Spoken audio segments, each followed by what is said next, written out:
hit the button. It's recording. Oh, so. shit. And the first swear is dropped by That's the right. guest. You guys don't swear. No, we do. you We can do swear. swear. We just don't try to make a habit of it, so it's No. all right. I don't try to make a habit of it. I try to bring myself above and beyond the rest. Okay. Anyway, Andrew, go ahead. Well, welcome to episode 27 of Auto Off Topic.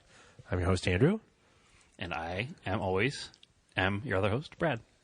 And we have a guest tonight. We've talked about him before and his cars. He gets talked about pretty much in every episode Yep. because he spends a lot of time hanging out with us losers. That's fair.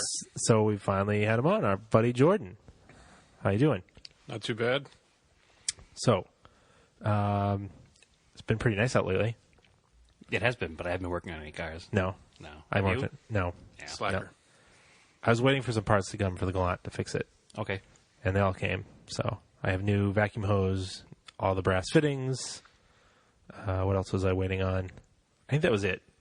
I found another wastegate actuator apparently in my stash of parts. I have Yeah, you have 3 now? 3 of them, 3 spare ones. Find it under your pillow. Yeah, apparently I don't know why I had 3. I can't remember where it came from or why I have Ferry it. dropped it off. Yep, but I have it. So anyway, I got to change that hopefully this weekend. I did attempt to put the Raider back on the road, Yeah. but somewhere in between moving the truck around a few times, I seem to have lost the top of the air filter. Oh, So, but you got an I air had to filter, find but you didn't have the top of the air filter. I got an air filter, and I was like, oh, yeah, I got my air filter. I'm going to drive down to Salem, where the car is stored, and put it together and drive it around. And I got there and only had the base plate was still on top of the carburetor, which is an old, antiquated device Yeah, it sure is. that does the same thing fuel injection does, Jordan, No, just it so you doesn't. know. No, it doesn't. The same basic principles apply. It mixes fuel and air and makes... Through sorcery and magic. Yes, but obviously it needs an air filter. So it was wide open on top, so I did not drive the car anywhere, and I'm looking for that. Was part. it stuck to the oil filter? No, it's a big chrome piece.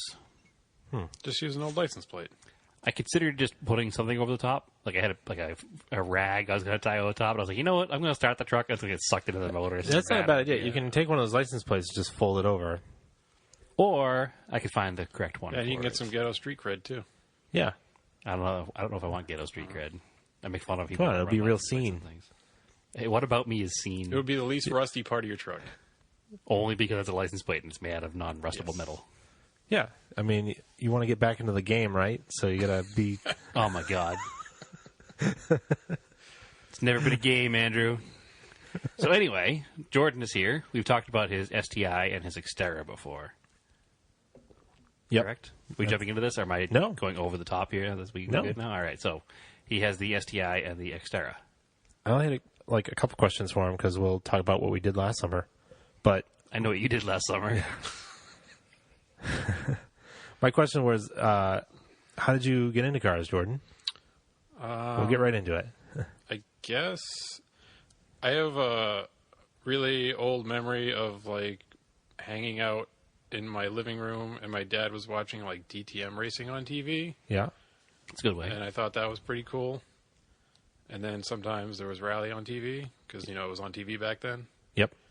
And then I think I got into, like, Gran Turismo, and that was, like, the catalyst for it all. That seems to be a lot of people in the 25 to 35 age range. Yeah, I think How it they came got along into at That the right explains time. the STI. I think I remember the Subarus being my favorite in the game, so that's Yeah. probably where that Well, came that was from. like, for us, it was like, whoa, what are these Lancer Evolution things? What are these cars that aren't Camaros, Mustangs, and Corvettes? Yeah. Why don't we get these here? Oh, wait, the Talon's sort of the same thing. It has the similar engine. That's all we Sort had of, can yeah. get. We didn't even know that at the time. No. It was just No. something all-wheel drive. Hey, that's cool. No, we had some pretty epic battles, Brad and I did, at Trial Mountain in like GT1 and 2. Yeah, which if you go back and play GT1 now, it's painfully can't. easy.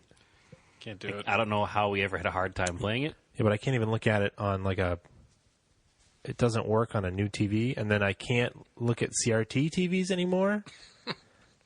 You can't look at them. Well, when you try to like play Like Medusa, your head explodes. have you tried to play like an N64 game on a CRT TV? Yeah. Like a first-person shooter, it's like impossible. I don't know how we used to do it. Because the graphics are what we were used to. I guess. So it wasn't like crystal clear, perfect graphics like it is today. Yeah. But we were used to polygons. Like trying to play like GoldenEye is like impossible now. Did you have the expansion pack at the N64 you were using? Because that made a difference. No, that was for Perfect Dark. Oh, all right. Sorry. Whatever. Anyway, Yes. Jordan, how'd you find out about Rally? Well, you said you saw it on TV, but how'd you find out about locally? Just kind of the internet, like Googling it? And... I think I got my first job out of college, and since I was young and stupid, like the first thing I did was go out and buy an STI because I always wanted one. Logic. Yeah, in hindsight, that was like way too much money to pay for a car at the time. Still logic. Yeah, but I still have it at least. Yeah. Aw. Yeah. But I like get it. I did that, and then I started looking for like forums and shit.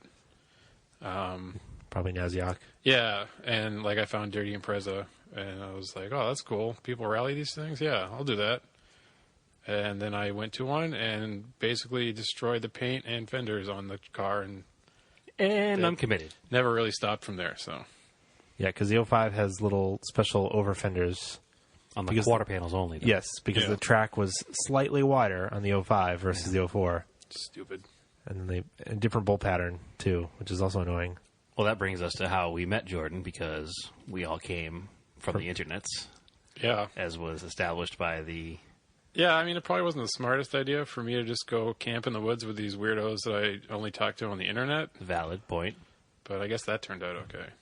I mean, you're in Andrew's basement now. Yeah. It's the first time you've been down here, I think. No, I've been down here before, but Yep. there was nothing here Oh, okay. No, there wasn't. except So- for, dog pee. We'll see. Yeah, that's true. We'll see if it still remains to be a good decision at the end of the show. But nonetheless, yeah, I remember because the first time you came with us was when we went to the New England Forest Rally. It was kind of like a gathering we put together on Dirty Impreza. It was a bunch of people from New England. It was like, hey, we're going to this rally. Who else from the area is going? Kind of thing happened, right? Was that the one where we went to Mount Washington afterwards? Yeah. Yeah, the first year we went to Mount All right. Washington, so I had the Starian. So he automatically was making fun of me because my car Oh, was yeah. sputtering and dying. Yeah. I every- the only known startup you was for, like- It would fire up. Yeah. The tractor's going. Yep. Blow some blue smoke out. Wait, you got to drive that up Mount Washington? Well, to be fair, it made it up, and then you only have to coast down. Yeah, so. exactly. I remember following him down, though, and that thing stunk something fierce. It did not. The brakes. Yeah, it would smell pretty bad. I don't think it was my car. It was probably Joe Davis. Maybe. He's more of a brake rider because he had his Outback Sport, I think, at the time still. But yeah, that was a fun trip, and that was kind of what cemented this lifelong friendship between Jordan and the rest of us. So now we can't get rid of him. Yep. Not that we want to. Oh, well. What are you going to do? Well, we're in Andrew's basement. You can wait and find out. Oh. I didn't realize it was one of those shows. Whoa. Hey now.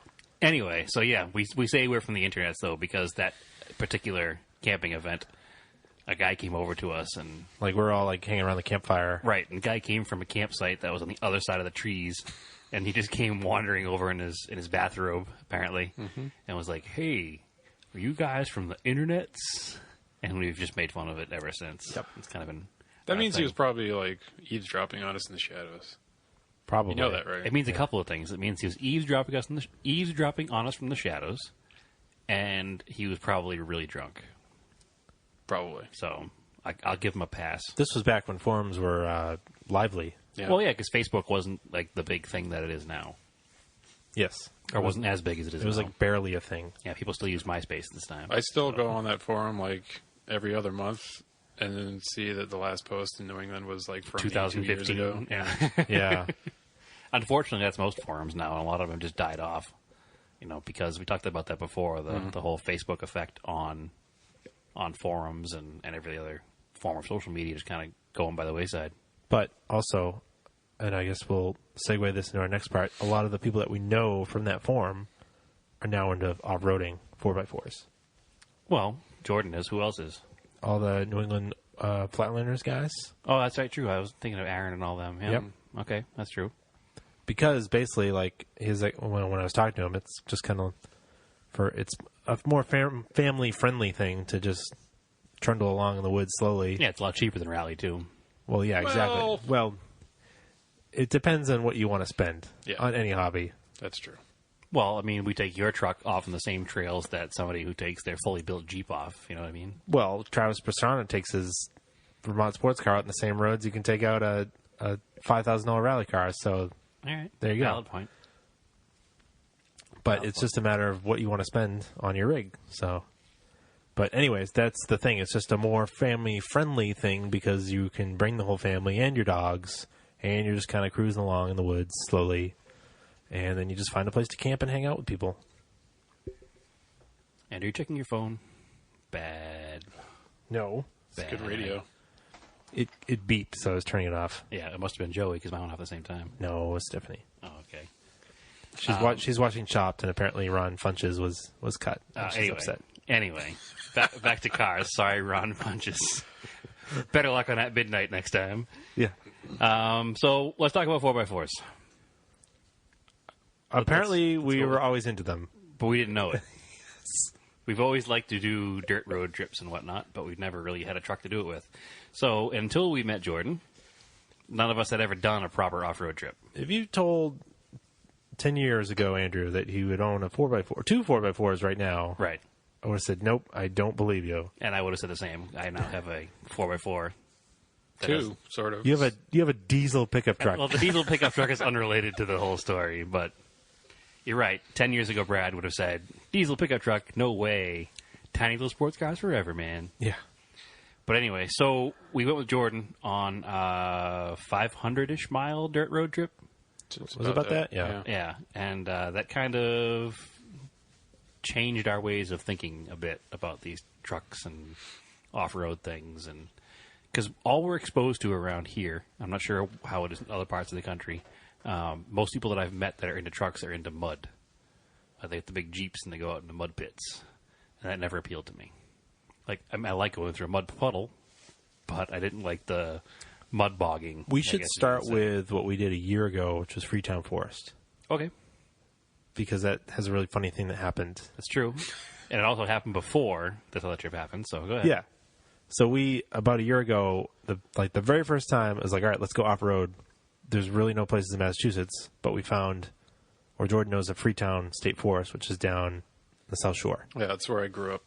Yeah, so it's kind of like, it's like dirt roads, but they're still open to the public. It's a public way, but just not really used. Yeah, by it's anybody. I mean, it's a state park, and it's technically a town road. Like, my sister used to use it to commute to work every day. Oh, really? Yeah. But so they don't really maintain it. Like, No. it's just like potholes and like puddles. Yeah, Right. big pits. So it's not like heavy technical off-roading. It's just kind of like, No, it's a road you can drive down, and you can make it as technical as you want to be. I guess if you kind of stay. Yeah, at the I mean, you edges can and- you can do it in like a sedan if the conditions are good, but Right. they're usually not. or you can drive it into a puddle. Yeah. Right. So we're coming along, right? I don't even remember which road that was. It was the main drag Yeah. going back towards where we came into the forest. And, we're passing by Jeeps, they're passing by us. Everybody's just kind of waving, friendly. And then we come across People walking. people walking. Yeah. And they're like, we're stuck, right? Yep. Because you guys were ahead of me. You probably Yeah, had, I was the first vehicle there, I think, wasn't I? Yeah. I think I so. talked to the guy first. And he's Yeah. like, "Hey, we're stuck," and I was like, "All right, do you need us to pull you out?" He's like, "Yeah, we appreciate it." So we're like, "All right, that's cool." So we're thinking, all right, they're in a Jeep or something and they're stuck. Yep. So come around the corner. Was it a Kia Optima? No, not an Optima, the smaller It one, was some kind of Kia. the Kia Forte. whatever Kia- whatever Kia the, Forte. the rental car A special. rental car Kia Forte. Yeah. Nose deep. No, nose deep isn't the word. It was like Those it was above the rocker Yeah. panels. The entire interior of the car was full of mud. Yeah. It was awful. And it's two tourists. It was a guy. The woman was from India, and the guy was from Italy, I think. Yeah, they were definitely. The one was from India, one was from Italy, and they had met somewhere in Europe, and they got together, and they came over here on a trip together. There was some weird story going on there, but whatever. Whatever. They're two travelers. They're Yes, two travelers, young and in love, not knowing what they were doing. Odd place to go. It's a very odd I think they place were to just. go. They said they were just out exploring. They weren't I don't following know, the GPS. I don't know They're how just- you wind up anywhere near Freetown if you're on vacation there's, from Europe. There's not much Yeah. going on over there. It's kind of the middle of nowhere as far as Massachusetts goes. Like, there's nothing to do there. There's no reason for you to be there in that part of the state. Unless you were looking for dirt roads, like we were, I guess. But Yeah. there's really no reason to be there here from out of town. I don't understand it all. But the funniest part of the story was there was a big bottle of wine and 2 like wine glasses on the side of the We're like, side of what the is puddle. that doing And I was here? like, oh, apparently somebody else has been stuck here too. And the guy's like, no, those are ours. We took them out of the car in case the first people to show up were the police. We didn't know how to have to do a breathalyzer test. It's like, what is going on here? Oh, they're just having a picnic and some wine. Yeah, apparently in the middle of a ocean. But anyway, there's like, if you go way, way back on our Instagrams, there's like video of the red truck. Yeah. When it was running, like chugging along, pulling Which it out. coincidentally, that was the first off-road trip we did. Yeah. It's also The last one. the last off-road trip that the red truck has done. So, unfortunately, it got me ready to be like, yeah, I want to do all these off-road trips and do all this cool stuff. And then the truck died, and I've been chasing that rainbow Interesting ever fact. since. So, Mine didn't have four-wheel drive at the time. Didn't know nope, that, though. we didn't know that. We're Nope. like, why does Andrew's truck keep getting stuck? I don't understand. There are so many tow outs. Why are we getting so many tow outs of Andrew's truck? Only my truck. Well, unfortunately, it did have the effect of getting some cool pictures of us like balancing on the bumper to try to get the tires on the ground to Yeah. make traction. Until we realized that it didn't really matter how we did it because those tires weren't getting any Doing drive anything, anyway. No, the front wheels weren't moving. I was like, oh, this is weird. Because it's in Oops. four-wheel drive and the light's on. But apparently the auto-lock hubs, Oops. one was missing all the guts. So that's why it didn't work. Yeah, those are important. No. But we Oh, didn't very know much that. so. We didn't know that until like September. So now it's like June and we're like, all right, we're going to start planning this trip to go across Maine. Make sure the trucks are all set. Yeah, of course. So I was like, yeah, whatever. Four-wheel drive works. Throw a new battery in the truck. Hasn't been giving me any much trouble other than the random no start that it does every now and then. 'Cause Which, of course, it did a couple of times on our trip. I don't think it did at all during the main trip. I remember coming back. Weren't we sitting in like a church parking lot while you were waiting for your truck to No. start? Oh, yeah. Yeah, I This think is, we were. This is at the end of the summer. Was it? Yeah. Nah, whatever. No. Regardless. We'll remember get that we'll get annoying to the part factory. where the truck failed. It's all better now. Yeah. Buy Andrew's truck. Yes, you should. But anyway, so we started in Maine. Well, we left from my house We went to Jackman, I think, was we started. here. No, we left Andrew's house, and we went to go pick you up in wherever. That was you because the whatever. Sapporo was dead. What are you That was- talking about? That was the week the Sapporo oh, died. Yeah. shit. Yeah, it was, wasn't it? Yeah, Man, that was a long time ago. it's still there. No, it's not. It's home. Oh, Yeah, I got it home. Finally. Yeah. Hey, it is what it is. You're like, my car's dead and I can't meet you guys. We're like, all right, we'll pick you up on the way. It wasn't really on the way. Yeah, it was sort of on the way. Away enough. It was in Maine. Yes. Anywhere in Maine. not like we were on a schedule. So Yeah, exactly. You're right. That was, and I think the support needs a transmission again. Actually, Ugh. yeah, I 'Cause should. Because it's got the best parts of it's got the Mitsubishi engine with the Chrysler transmission, right? Right, which is why the Chrysler transmission keeps dying. Yeah. So whatever. 5-speed swap it. However, I did actually. We're going to go back to Project Car updates. I did get the Sapporo finally home from Maine. Okay. All right. Project Car update. What it's was home the from Maine. first? So back to our trip. What was the first park we went through? we went to the B-52. Oh, that's right. So we went past Moosehead Lake, I think. yeah. And then it was the B-52 site, the crash site? Yeah. the crash site. So you take a bunch of dirt roads, and it is signed real well. And you pull up, and then you hike like 300 yards, not even like 100 yards into the woods. Mm-hmm. And this B-52, I think it was in the mid-60s, 60s, yeah. crashed into the side of the mountain in the wintertime. Right. And only like 2 of the guys survived. They So it's- survived because the snow was so deep. They jumped out of the plane and landed in the snow. Yeah, with It like was- no parachutes. Yeah, it was right? the highest recorded fall from an airplane without a parachute. Somebody survived. He broke both his legs, but he survived. Yeah. So it's a memorial to the other crewmen that died. Yep. And they left. They recovered some of the Anything wreckage. essential that they need. Yeah, they anything recovered it. government secrets they needed to take. sensitive materials. Yeah, they recovered it at the time, but the majority of it they left on the mountain. So you can see, I mean, it's just a huge debris field that's all been ingrown by trees. Yeah, and a lot of it's aluminum, so it hasn't like rusted or anything. It looks like it happened 3 days ago. Yeah, there's still, you can see where the tires had caught fire. They're melted. They're Yep. just, the landing gear is just stuck there. So It's a pretty solemn place, but it's also neat to go see. Get your beer going. And I tried to make that quiet. It just wasn't happening. That's all right. So that was the first stop, and then from there it was like a back way into. It was a park, right? What is it called? It's like the Great North Main Woods or something. Yeah. It's a huge park. Yes. I think it's just the North Main Woods or something. But we drove from the B-52 site all dirt roads. Basically, we were on the dirt from that point for Yeah. a good amount of time. Up to Millinocket. Yeah. It really only got off dirt to find a place to sleep for the night Yep. and to get gas. That was pretty much it. And to patch up Jordan's But tires. we went all the way to... So we went to the gatehouse of that first place. Yep, which is like the North Main Woods or whatever Yes. it is there. So we paid our little fee, and then the guy noticed that we had a Montero. Yeah. And then we met a guy that is a Montero enthusiast. In the middle of the So woods in Maine. strange. Yeah. Because he said, like, his son-in-law... His son-in-law lives in Arizona, and he knows all the Montero people out in Arizona. Yeah. And they have like 3 or 4 first gens out there. I don't remember the guy's name now. I don't either, and I tried to figure it out, and I've asked a few people out there, and none of them knows. I who thought the we guy is. saved the... Oh, we'll have to go look in my glove box. I might have saved the paperwork. It might still be in the glove box in the truck. It might have his name on it. Yeah, whatever. So Regardless, it was interesting to find somebody in the middle. So that of the was woods, in the neat. middle So of we nowhere. drove through that park for a little while, and we kind of crossed over the Appalachian Trail a couple times. Yep. And you could see where people were meeting hikers and stuff. Yeah, we saw a couple of groups that were walking the Appalachian Trail. Actually, Yeah. while we were Yeah. out there. And then we drove. It was dark by the time we got to Millinocket, and that was a cool campsite too. I don't remember the Millinocket one. This is the one with the opaque swarms of mosquitoes. They were like real heavy mosquitoes. Yeah, I don't remember that. Remember we went into the little booth and the lady had like a yellow lab. His name was Moose. Man, your memory's way better than mine. Apparently. I don't remember any of this stuff. Were you drunk the entire time? I mean, I didn't have a car, so probably. I don't remember that either.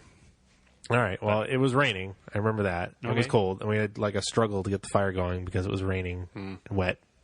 No, regardless. It was so annoying.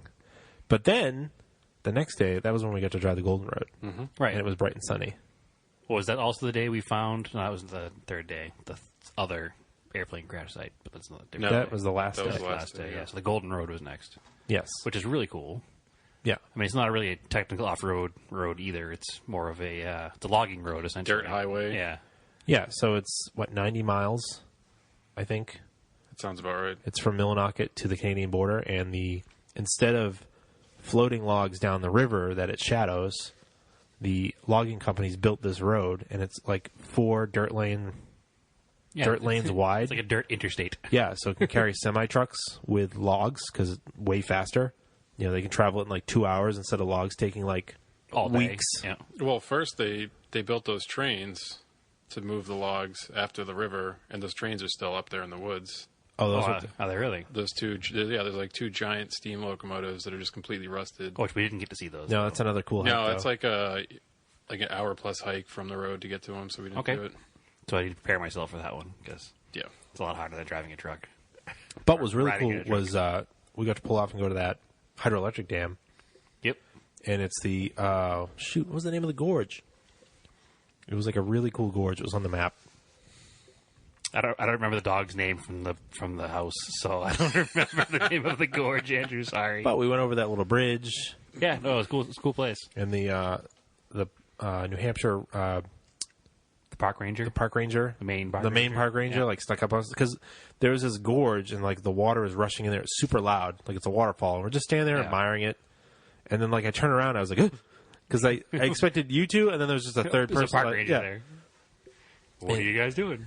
yeah. He was just like, hey, how's it going? We're like, good. And he's like, I'm just hiking, doing my rounds, and that's what they do. They just hike around. Yep. And then he told us we could actually walk pretty much into the electric dam, like where the electric substation was for it, Yeah. which we didn't think we could at all because it was all fenced in. He's like, "Oh, gate's open, just Yeah. walk in." We're Yeah. like, "Okay." It's so different up there. Yeah. So we did. We walked pretty much right into. Well, it's like the a put in, I think, for like this whitewater rafting company. So Oh, it is, Right, but still, yeah. it's you just couldn't the fact drive that down it's- there, but you could walk down. The fact that it's open to the public to even get that close to is strange. But yeah, it was pretty cool. Down here, it wouldn't be. And then we went up the road like a mile and went over the dam that feeds it. Damn, yeah. Yep, that was cool too. And then we had Lunch in the dam. there. Yeah, overall it was a pretty good trip. Which, if we plan it a little bit differently, there is a campsite that was over that bridge. Oh, like a remote campsite? Yeah, something like that.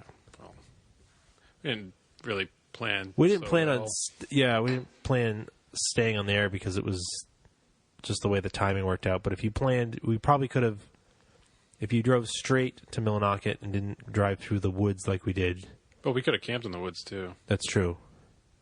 But I think it these was- are things we didn't know at the time. 'cause Yeah, we we were- didn't know. We didn't noobs. prepare ourselves for like a They're just like- off-the-grid camping experience. Yeah, as soon as you get into the North Woods and you're signing a little paperwork, they make you pay a little entry fee. They're like, "Oh, are you camping?" We're like, we didn't know you could camp." Yeah, because basically what happens when you sign the entry fee and you go in, they want, and you're not camping. You pay extra to camp, obviously, Yeah. extra, and certain amount of drive through and extra to camp, and they count all the cars in, all the cars out, so they can figure out, if somebody gets lost or it doesn't show back up or just disappears or border jumps somewhere in between, Yeah. they'll know what's going on. So So what was after that? We drove all the way down the Golden Road, and then we tried to. Well, not all the way down the Golden Road. About probably 3/4 of the way down. Yeah. We yeah, tried to most- take some most of the way. like side roads that were less improved, and we tried to follow them out. I think eventually we ended up. Was that the same day that we found the wind farms? No, That was the next day. that was the last day. Yeah, because we got off the Golden Road and ran into active logging operations, which was terrifying. Oh 'cause yeah, those trucks treat that road like it's the Fury Road. Yes. they do like 75 Yes. miles an hour on a Oh, one-lane road. so yeah, there's the other thing too. If you're up in the Northeast and you're out on these logging roads, you really should have a CB in your vehicle. because you can hear the truckers coming. Yeah, because there'll they be call out every mile. There'll marker. be signs at the beginning of the road what channel they're operating on. You just turn to that channel and they call the mile markers as they come out. All right, so you'll be surprised coming around a corner. Yeah, so you're like, oh, I'm between those mile markers. I better pull as far over as possible because even though there's a speed limit, it doesn't matter to them. They rule the road up there. I mean, they own the road legitimately. Yes. Like, it's their property, it's their road. Yeah, They allow other people to drive on it. That's Yes. pretty much how it works. nobody's gonna ticket them anyways. So. No. But they probably ticket us, though, Yeah, just because we don't belong there. we did find that little. There's like that little trailer camper out there. There are some like Yeah, there's campsites out there. because it's public land. Yeah, we weren't the use, only public ones use out there. land. Yep. So a lot of it's owned by logging companies, but they allow the public to go out and use it. Right. It's not like out in Arizona where it's just open land. You can do whatever you want, but I wish. I know. I do, too. Because what were you saying the other day that they're restricting access a bit because there's too many people? Yeah, I guess there was some problem with like a big group of, I think it was like a Raptor club just going up there and tearing up the roads. Yeah, because their trucks are way too big and fast. Surprise, Yeah. surprise. Yeah.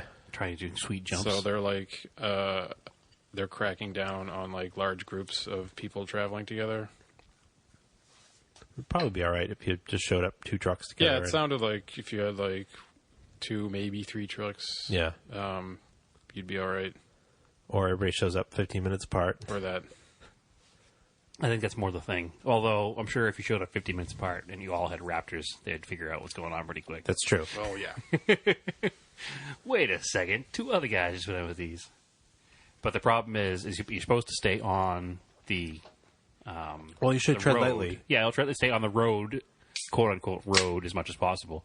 But a lot of people get out there and they're like, "Oh, what's up more challenging?" And they'll go off on the sides and try to make it. Which we were guilty of trying to find more challenging stuff, but we went off where there was like already tracks. Like we didn't blaze our own trails anywhere. No. I mean, some of the trails we went down were pretty well grown over. It hadn't been used in a long time, but we still weren't blazing new trails and making a mess of things. And part of it was just map following. We were just trying to follow the map. Yeah, like I thought one of the coolest parts was when we were up near Canada and we were driving around the roads. We're like, oh, it looks like this road goes through Canada. I wonder how that works. Just like, let's go that way. And then you keep driving, and there'll be a bridge that was taken down on purpose. Oh, yeah. Yeah. Well, there'll be a huge ditch that was dug in the middle of the road so you can't, drive across. So they probably pre 9/11, roads probably used to be open, and now they're all closed on purpose. Yep. So it was still interesting. Which one of those had campsites along it, which was pretty cool. Yes. And that was the one that had the old bus that he obviously lived in for a while. Oh, yeah. Yep. It was an old school bus from like the 50s. Yeah, I think, and then eventually, probably one of the last days we were on the logging roads was We went that, was it Nantasket Point? The Tannis Point. The Tannis Yeah. Point. That was about 2.5 miles from Canada. Uh-huh. That was probably... That was called the finger of the lakes, or the edge of the... something- Chain of lakes. Chain of lakes. Chain of lakes. Yeah. Because it was a bunch of lakes linked together. Yep. And the campsite was literally like a sandbar, pretty much, between two lakes. It was pretty awesome. Yeah, it was really Nobody comfortable there. Yeah, early it in the was evening, great. and then it got super, super windy. Yeah, but it was still nice. Yeah. There were no bugs, at least. No. I'm actually No bugs taking at the all. family back up there later on this year because it was a really cool place to go. Yep. I know that they'll appreciate a place like that, but so anyway. Then the last day we did Kitty Mountain. Was that the last day? The last day was when we got that really nice dry car wash going up the what turned out to be a snowmobile trail. Yes, that was Kibbe Mountain, right? I Yes. don't know. Yeah. But, I still have the Pinstripes. marks on my truck Yes, that at the time had shiny new paint. as does Andrew. Yes.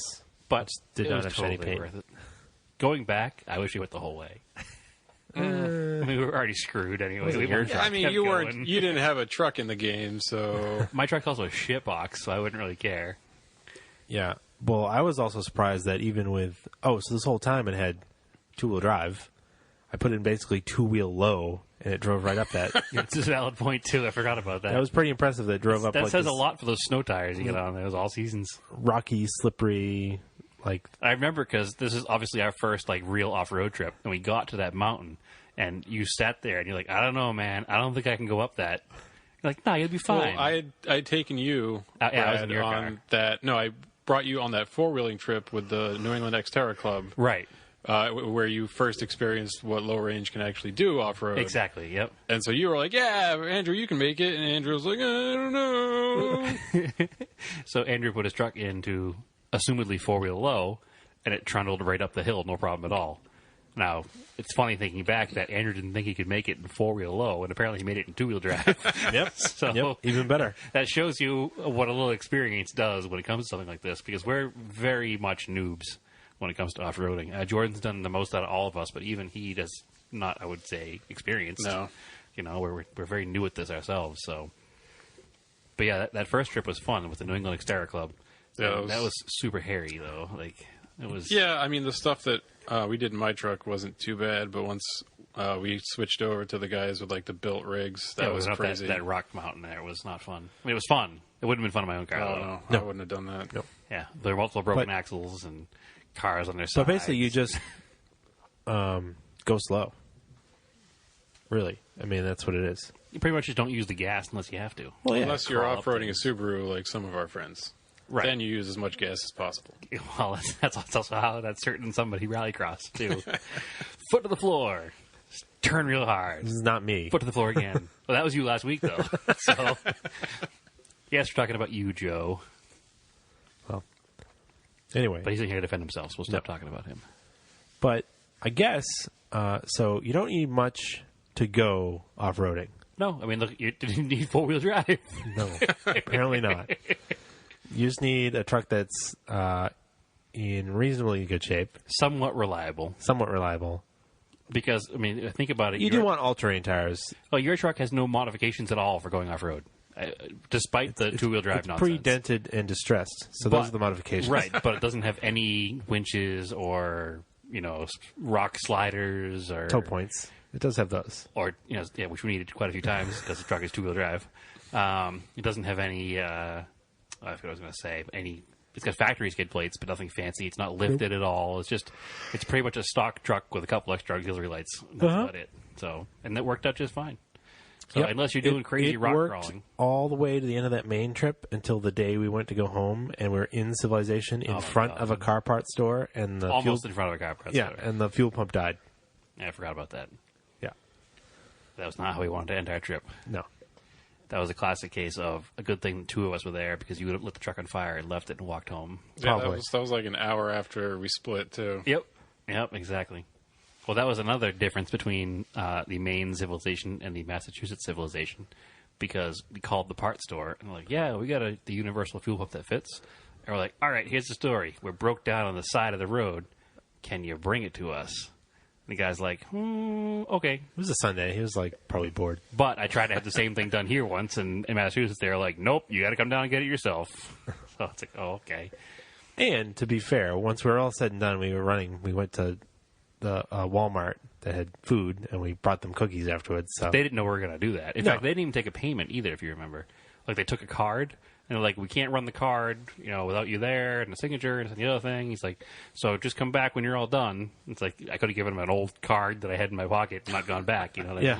I could have been like, all right, here you go, and then called the credit card company and canceled. And obviously, we're not going to do that, but they don't know us from a hole in the wall. Yeah. And then while we were there, we're in front of a pool store, I think. Yeah. And the woman who owns the pool store saw us on her security cameras in the parking lot. Oh, is that changing what the happened? fuel pump? Yeah. And she showed up, like, we were pretty much done. Because I know the police came by. It was A like, couple oh, of times. He was like, he's what's like, going on? I'll come by in an hour, and if you're still here, we'll try to figure out something else for you. But then she came by, the owner of the store, and she asked what's going on. We told her. She's like, oh, you can throw everything away in the trash out back. All right, cool. She goes, do we open the building up? Do you guys need to use the bathroom with water, food, anything you need inside? It's like, all right, no, we're all set, thank you. But that's stuff that doesn't happen around here as much. Which is funny because there's two ways to go home from that camp that we stay up there for the rally. One way is kind of desolate for like a while. And then one way you kind of get into civilization a little quicker. Which, And for some reason, we took that way. I just because I was sick of driving up and down the way towards Yeah. Sunday River. I'd done it a bunch of times that weekend because I was chasing the rally around. Yep. And I was like, I'm going to go the other way. And it just so happened we ended up, Thank God we did. yeah. A mile from O'Reilly's, so we can get that fuel pump. It's fortunate. It was very fortunate. Andrew was very angry that day. Well, we were like, all right, we're going to get to civilization. We're going to have breakfast. And then it was like, It's like, Yeah, it died in front of an AutoZone first. Remember? Yeah. It was in front of AutoZone. And I Like, fired all it right, back at least up. we're in front of an AutoZone. We got it started again. You're like, all right, let's go. And then we're like 2.5 miles later, it died again. Like, we should have gone fix that AutoZone. Because AutoZone wouldn't deliver us the parts. So we called them first. No. But O'Reilly's would. Yes. Because it's pretty much a universal fuel pump in the truck. It's just a standard in-tank. It's just a Bosch fuel pump. Nothing special fuel pump, so. But I mean, once my blood sugar drops, I get real grumpy. Angry Andrew comes out. Yeah. It's all good. We made it home. We made it in one piece. Life is good. No big problems. We carried a bunch of. That's the other thing. So when you do these things, bring tools. Yep. Always bring tools. We had all the tools that we needed to fix this. In fact, if you're running the serious rocks like the Xterra Club did, bring spare axles. Oh my God, that guy. We were wheeling with him, and he blew an axle, like the first time trying to use his brand new air locker. Oh, is that what it was? Was it an Yeah. air locker? It's a half shaft because Yeah, the IFS. the front. Yeah, whatever. And he pulled back down the rock, and then opens his hatch and just pulls out like an entire shop. Yeah. I've just had to put a new one in. Unfortunately, they couldn't do it, though, because it was lodged in... The bearing was lodged in the end of Yeah, it. but I was still impressed at how fast they took that whole thing apart. Yeah, it's true. It was like a half hour. They were able to put a new one in pretty Yeah, much. it was anything. It was once you get used to taking a car apart. Yeah, with a bunch of Xterra owners, I guess. That's Yeah. probably... They've all done it once or twice. I mean, that was a gnarly mountain right there in Massachusetts. Ma Bell, they called it. Yep. Yeah. Definitely bigger than anything. It was just like a series of rock faces. rock ledges, like a giant rock staircase. That was a private. No, it's public. No, it's public. Oh. It's public. You can just drive up it. We can't drive up it with our cars. No. 'Cause it will No, break they everything. won't make it. I mean, it was pretty... But were there other places that were less Yeah. crazy? Yeah, but they were private. Oh. Yep. Okay. Yeah, this is the only open area there. Was this Ma Bell, they call it.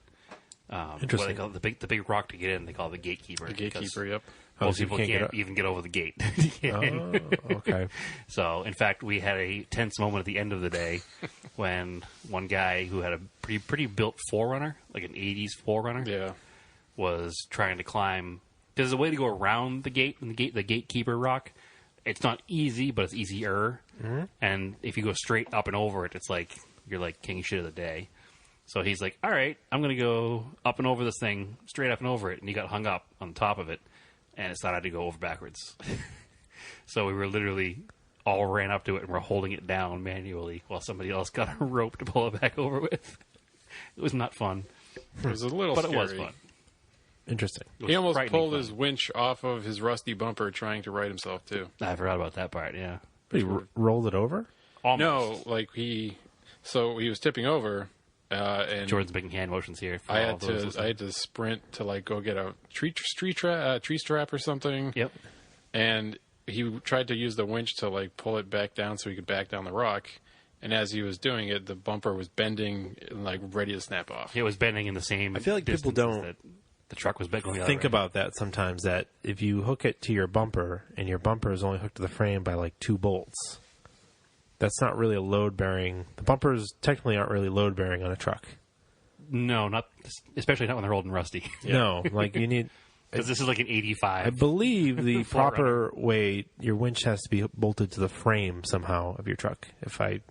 I'm not sure how it works. I'm sure some people will correct us, but yes. I'm sure it has to be. I mean, that makes the most sense because a truck weighs 6,000 pounds. You can't hang that off your front bumper. No, because I was looking at the Montero front bumper because I swapped it, or I took it off to replace the ends.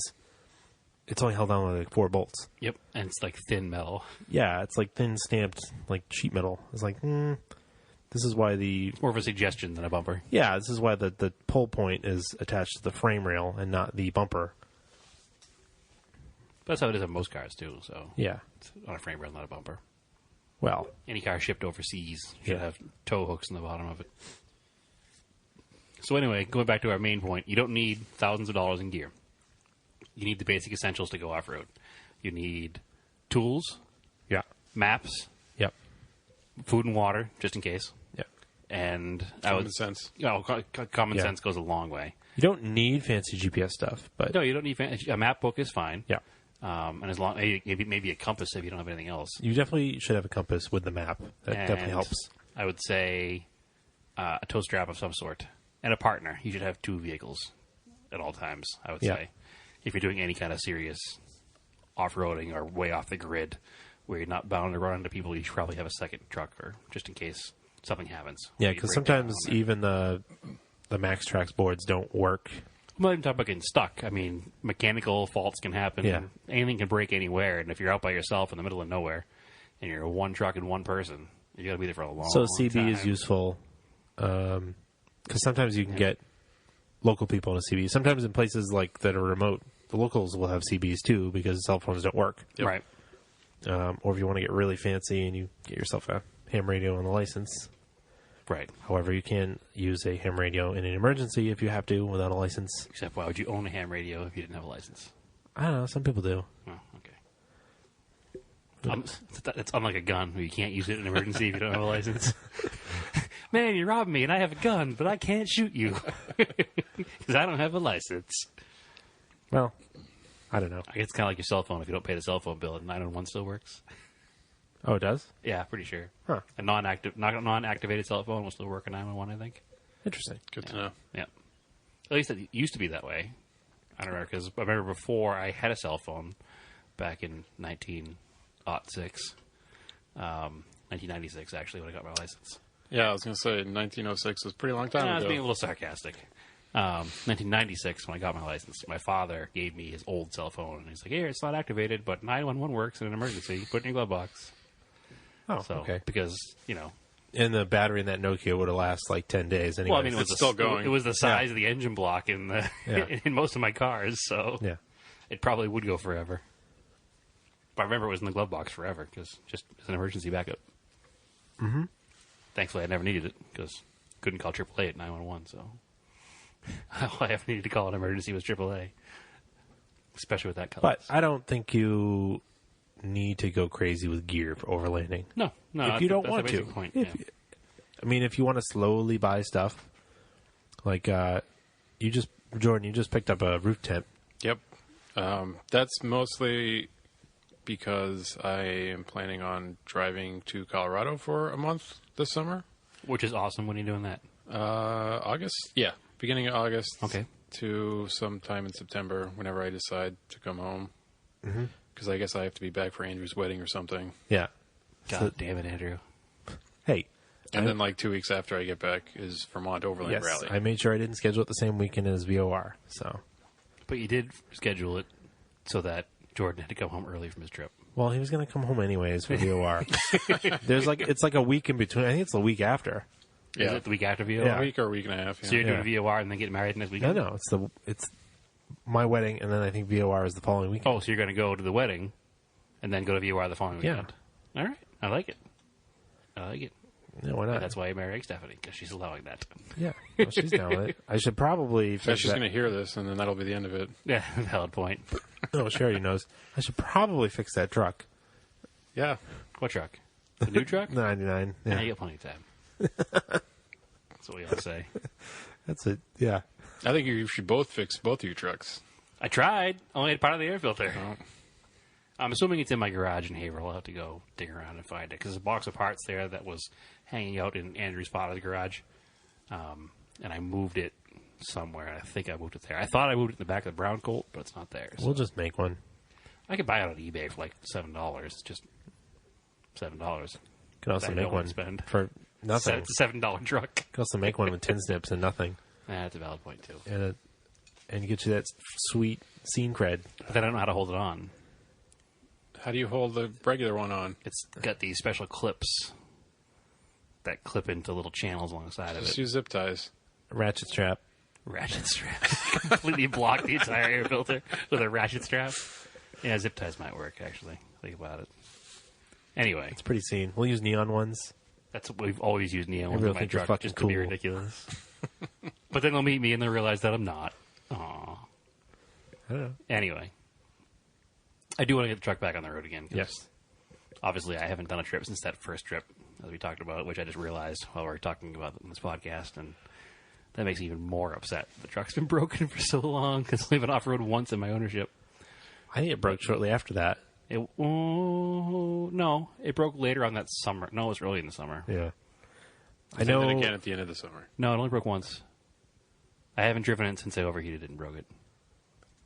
Okay. That was the only time it broke. I know. I discovered that I had a seized caliper on the way to Freetown, but then I replaced it pretty quickly. And he didn't torque the bolt down. As we learned last week. I think I think the log washer wore out. I don't think it's a thing, but I'll go along with it. No, they definitely flatten out. As you're torquing them down, not over time. Yeah, when they come back out and you've seen old ones, they're not it's called a- springy anymore. Right, because you torqued it down once. It's not called a lock washer because eventually it wears out and the bolt comes out. It's called a lock washer because it locks the bolt in place forever.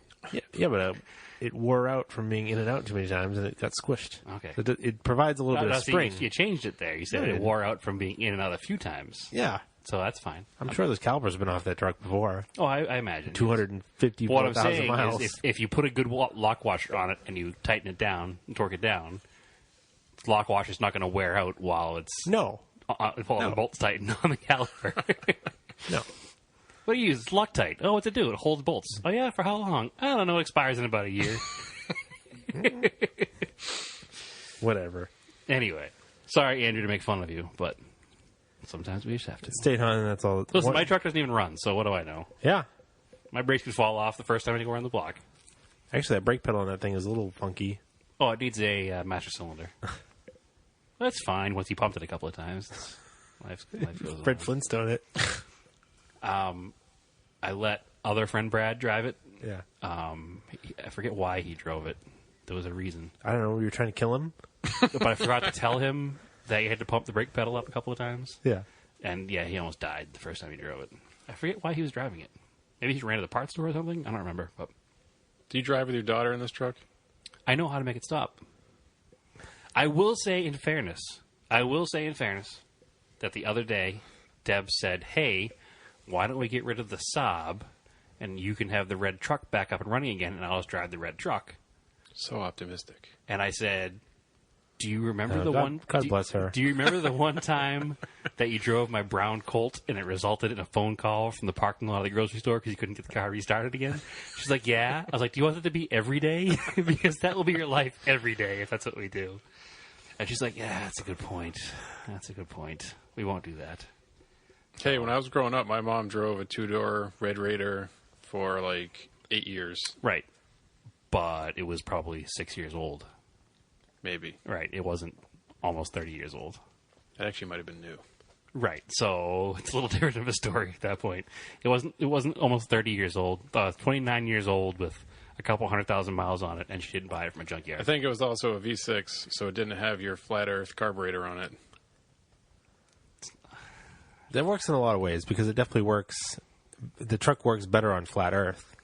So. Well, the flat Earth joke is because the other day, was it you, Andrew, that said it? Yeah, I heard on Driving While Awesome. Oh, that's what they said it. Yeah, they're talking about what is antiquated car stuff that people still believe in. yeah. You're like, And what does it equate to, like, in something else? yeah, like, hey, carburetors are perfectly adequate. That same person that says that also believes the Earth is flat. Yeah. Something like that. So I immediately got a phone call when that happened and was told that was me. But I don't believe the Earth is flat. I'm well aware the Earth is flat. Yes. And my carburetors are perfectly sufficient. Although I will say that in a different way, if I was like a conspiracy theorist and like an end of the world doomsday prepper, my carburetor is way more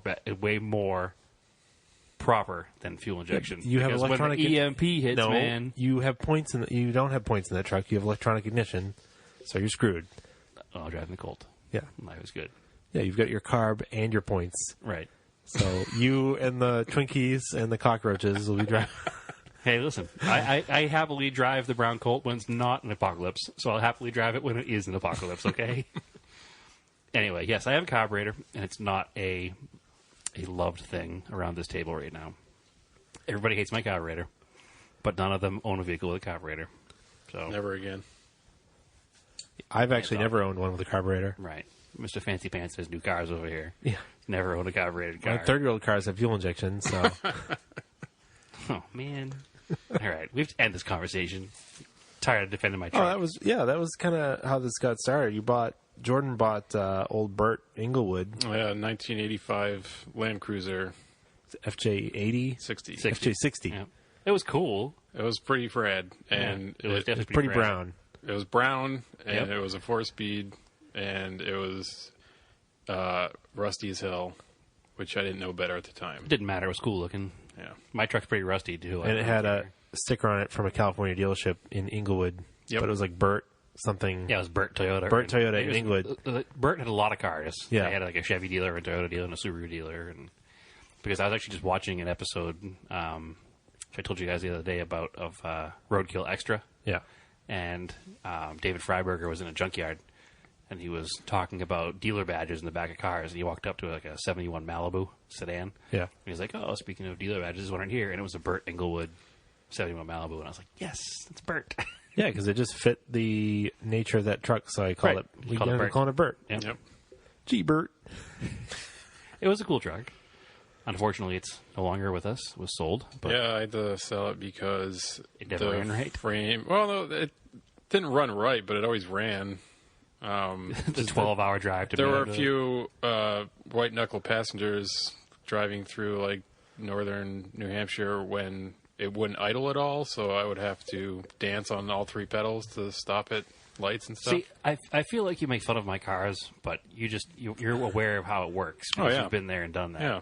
Like the white Starion that you made fun of the first time you met me, I've had to do the 3-pedal dance on that before. In fact, at one point that car was idling so high, like it would just idle at like 2,800. So I'd have to like kind of 3-pedal it when I'm at a stoplight and just keep the clutch partially engaged, completely glaze the clutch over with the brake in, the clutch partway out, just to slow the motor down. Okay. I mean, it's all fixed now. It runs fine now, but There was a time when the Land Cruiser idled at like 1,800, and Okay. it theoretically redlined at like 4 something, but it really redlined at like 3. 3, yep. So there was and it was a 4-speed, so it took an hour to get anywhere. Right. Did you ever really go off-road with it? I did a little bit in The main forest rally. Yeah, I went to the Forest Rally and a couple of trips to aforementioned Freetown State Forest. I'd only made the forest rally once, though, because the truck was so slow. It took you 12 hours to get there, probably. Yep. Yeah. Actually, the Starion, when it broke, when it did that, I was in Boston. I was running to take Maria. No, it wasn't Maria. I was in Boston for something. And I was on Com Ave when it started idling like 2,800. So it was super embarrassing. 'Cause everybody around me is in like Teslas. And here I am in my rusty old car, revving the piss out of it, sitting at the stoplight waiting for the train to go by. I still think, actually, that Land Cruiser was the best Boston car I've ever had. Because everybody stayed away from it. Everybody got out of the way. Yeah. The Raider's the same way. I'm sure the Montero's the same way, too, the silver one. Nope. No. Nope. Yeah, probably more so with that truck, because that truck looked like it had been through, like, the Sahara. Yeah, well, the guy I bought it from shipped it to Peru Yep. and drove it around for a year, which is why the roof rack was welded on. Right. And it had cages over all the lights. Yes. So It definitely had a cool story to back it up. Oh, yeah. It had, like, 250,000 miles, I think. Some California, some Colorado, some Colorado, Peru. New York, Peru, Massachusetts. It was a well-traveled vehicle, Yeah, which that makes thing, it pretty cool. I think got around. The story behind the truck is almost cooler than the truck at that point. Yeah. So it was a cool truck. I do miss seeing it. I mean, I didn't own it, so I don't. I'm sure you don't miss owning it. But you probably miss looking at I it. kind of do. But It has a sense of occasion. I mean, I like that term a lot. So praise. Speaking of DWA, Yeah, it definitely does. yeah, it does what it does well, which is Well, go it off-road. looks cool. Yeah. I think sense of occasion is more than looking cool, though. It's Yeah. kind of doing what it's supposed to do. Like a Miata is sense of occasion because it's a small sports car that's fun to drive. Yeah. Not because it looks like a cool car. But anyway, that's a whole other topic for a whole other day, and that's another podcast topic of choice, not ours. So we won't steal that one. No. I do want to say, however, I want to thank the Camden Tub podcast for mentioning us for like 35 seconds the other day. Yeah.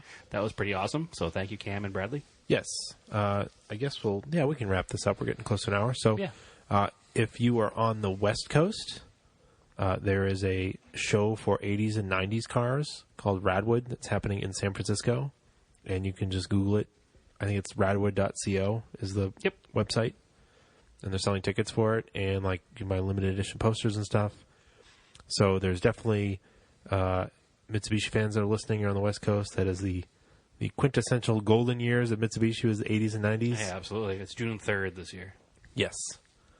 So you should definitely check that out. Support them because it's a cool show. We hope it succeeds. It's good wood for 80s and 90s cars. Yes, you so should. it's period dress and Yeah, show up in your favorite 80s and 90s dress to match your 80s and 90s car. not necessarily a dress. so many jorts. Lots of Yes. Yes. lots of jorts and white sneakers. Yep, white tennis shoes. Basically, just borrow some clothes from your dad and go. Yeah. I was like, man, if I could go, I'd find some jorts, get some tube socks. Oh, striped tube socks Yep. up to the knees. Yep. Tuck my t-shirt. Which is still a thing other parts of the country. If you go to like Florida, like Louisiana, like teenagers there still wear like pulled up tube socks. Yeah. It's weird. Tuck my t-shirt into my jean shorts. And Drive your Corvette somewhere. yeah. No, you still go with Gallant.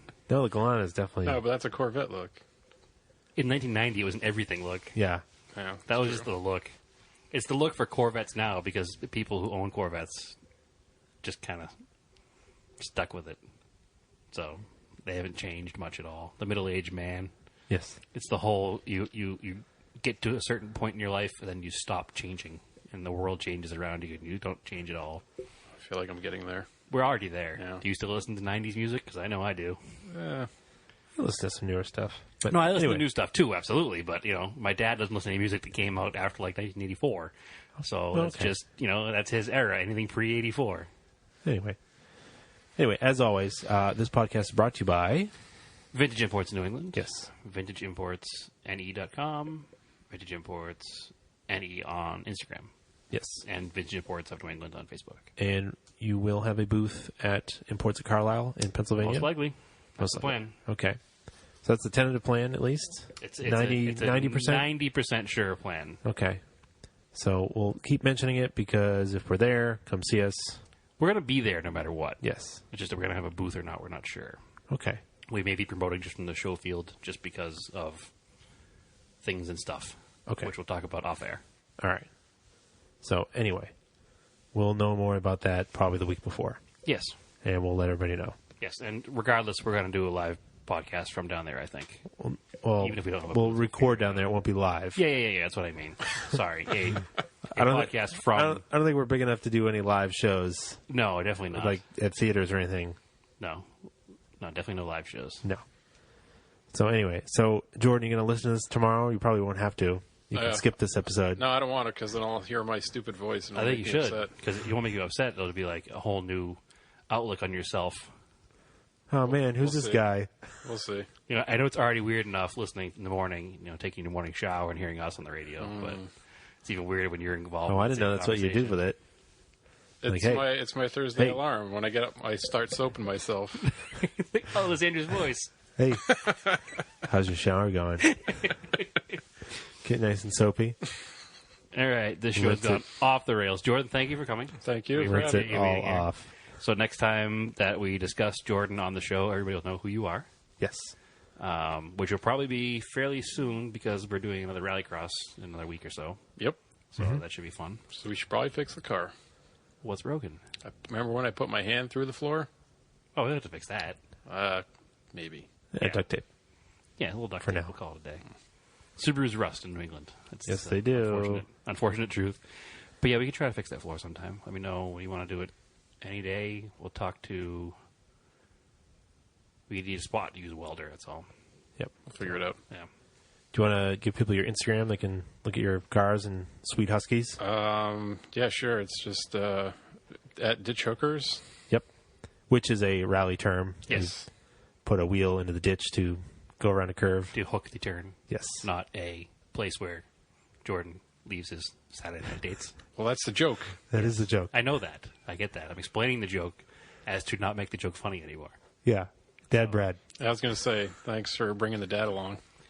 Anyway, at Ditch Hookers is your Instagram account. So yes, check him out there. And you can follow me at Race and Anger. You can follow the podcast at Which I'm sure if you find any one of the three of us, Yes. you can find all three of at us. Auto Off Topic through the other ones. Podcast on Facebook, Auto Off Topic on Instagram. You can email me complaints, corrections. You can tell me how stupid I am at autoofftopic@gmail.com. And I think that's it. Oh, I do have one more quick thing. What's that? I got a phone call the other day. Yeah. No. From a listener. How'd you get a phone call? Apparently, probably through the Vine site. Okay. I got a phone call. He must have found the number through Vine. He's an over-the-road trucker who listens to our show from Canada, Really? and he has a Delica. Okay. And I was going to say a thank you to him on the air, but as we learned earlier, I'm terrible with remembering things. Apparently. I forget his name.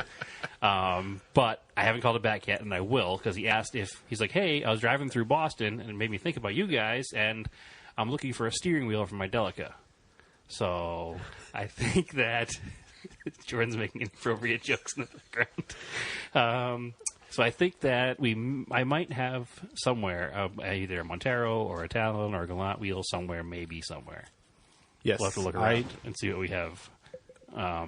Something just fell down upstairs. Hope Yeah. that wasn't important. It's probably my dog. Probably. So anyway, we'll take a look around and see if we have a spare steering wheel somewhere where we can figure out a way to get that up to our listener in Canada, who we Yes. appreciate all our listeners. So that was Yes. a pretty awesome thing. And I was like, That's hey, very that's cool. kind of cool. I'll have to give him a talk on Glad the he found show us. and try to find him a steering wheel. So as always, please rate, review, share the podcast with your friends. You can find us on iTunes, obviously, and Google Music. And keep your cars analog. And carbureted. Nope.